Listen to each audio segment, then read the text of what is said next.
La construcción de ideologías, identidades y prácticas políticas parten de lo cotidiano, de lo afectivo y del imaginario colectivo.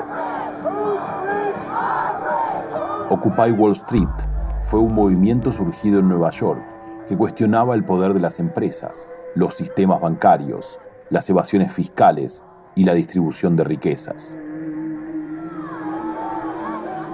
Sofía Galizá Muriente fue una partícipe activa dentro de este movimiento desde Indignación, un periódico que buscaba narrar la ocupación desde y para la comunidad latina.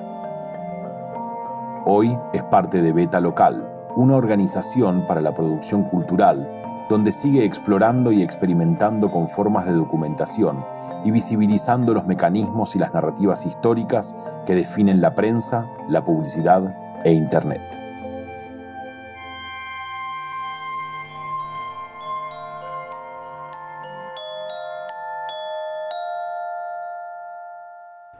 Sofía Galizá Muriente, ¿alguna vez sugeriste, cito textual, como comunidad tenemos que identificar las necesidades y asumirlas como responsabilidades? ¿Qué significa esto en nuestra vida cotidiana? Bueno, yo parto de la premisa de que tengo más preguntas que respuestas. Es una buena premisa.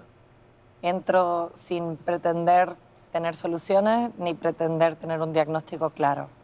Que las necesidades, en el contexto en el que uno está accionando, las va descubriendo a través del encuentro, a través de la práctica, a través del accionar, y luego entonces toca identificar cuáles son las que uno puede impactar y asumirlas como responsabilidades, ¿no? Y responsabilidades colectivas. ¿Qué pasa con las responsabilidades individuales de quien tiene responsabilidades públicas? Yo personalmente, en mi accionar político,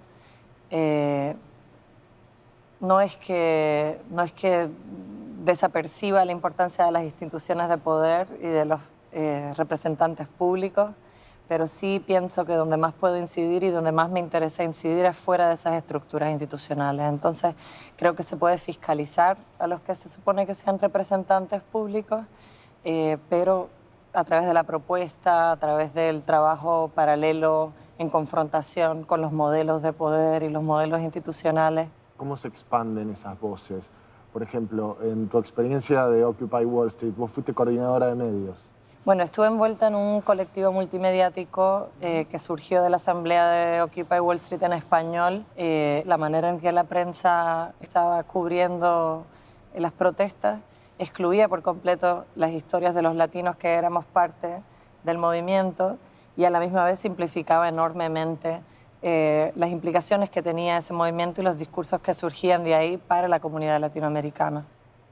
Y entonces lo que hicimos fue generar una serie de publicaciones y de videos que un poco hicieran esas conexiones, que no solamente tradujeran lo que se estaba discutiendo en Occupy, sino que hicieran vínculos directos entre las ideas que estaba proponiendo el movimiento y las ideas que se estaban discutiendo en asamblea con las realidades de tanto la comunidad latina en Estados Unidos como en sus países de origen, ¿no? La comunidad latinoamericana obviamente es una comunidad de peso en Nueva York. Sin embargo, algunos medios retrataban que su participación en el movimiento de Occupy era escasa e incluso elaboraban una hipótesis, tenían miedo. ¿A vos qué te parece esto? Bueno, yo entiendo perfectamente por qué muchas personas, no solo latinas, sino también de afroamericanos y de otros grupos inmigrantes, porque había un poco de miedo de participar de algunas acciones de Occupy, y es porque hubo mucha persecución de la policía y hay muchos inmigrantes indocumentados y personas en situaciones bien vulnerables en Nueva York que no podían participar de eso. Había una multiplicidad de representaciones de lo que era ser latino en Nueva York que me parecía que era vital que le diéramos visibilidad y habláramos de eso. ¿Qué balance haces de tu paso por Occupy? ¿El movimiento fracasó? ¿Qué pasó cuando la efervescencia bajó? Bueno, yo no creo que fracasó Occupy, yo creo que Occupy más que nada fue un espacio para que mucha gente que no se conocían se encontraran, se identificaran, entendieran y reconocieran las fortalezas de cada cual, las destrezas, y entonces empezaran a ensayar modelos de acción colectiva y de construcción de poder colectivo, ¿no? En Estados Unidos, como sabes, la tradición, la cultura política, particularmente de las últimas generaciones, es muy poca. O sea, entonces Occupy realmente fue una escuela y fue un laboratorio para muchas personas. Y luego del desalojo de la plaza, empieza inmediatamente el movimiento a verse obligado a reconfigurar sus formas y sus estructuras y tratar de plantearse una estrategia a largo plazo. Y entonces, aunque baja la efervescencia, sí empiezan a surgir muchos proyectos puntuales. Entonces, lo que realmente pierde la forma es Occupy, pero ese trabajo y esas conexiones y esos nódulos de trabajo, esos grupos de esas alianzas continúan, ¿no? Y siguen repercutiendo en un montón de otras formas. Y por eso es que poco más de un año después de la ocupación inicial de la plaza, cuando ocurre el huracán Sandy y todo el mundo piensa que ya no hay Occupy, que ya eso es una cosa del pasado, la red de conexiones se activa en una noche. O sea, la noche del huracán ya se activa la red. Y ya tú sabes quiénes son tus aliados, ya tú sabes a quién llamar para medios, ya tú sabes quiénes son buenos coordinando comida, ya tú sabes quién va a poder ayudar a conseguir transportación, etcétera, ¿no? Alguna vez te escuché describir el movimiento de Occupy como intuitivo. ¿Qué tiene de bueno y qué tiene de malo ser un movimiento intuitivo? Creo que cuando hablamos de los retos que confronta nuestra generación y algunas generaciones previas a la hora de crear nuevos modelos de acción política, uno de los problemas es crear nuevos modelos de educación política y de formación política. Pienso que de ahí parte la intuición, de no suponer que hay unas estructuras predeterminadas y actuar a partir de ellas, ni presuponer que hay unas ideologías ya claras y actuar a partir de ellas, sino realmente responder al contexto, a las circunstancias, a las personas y a la diversidad de voces con las que estábamos interactuando, ¿no? ¿Qué ejemplo recordás?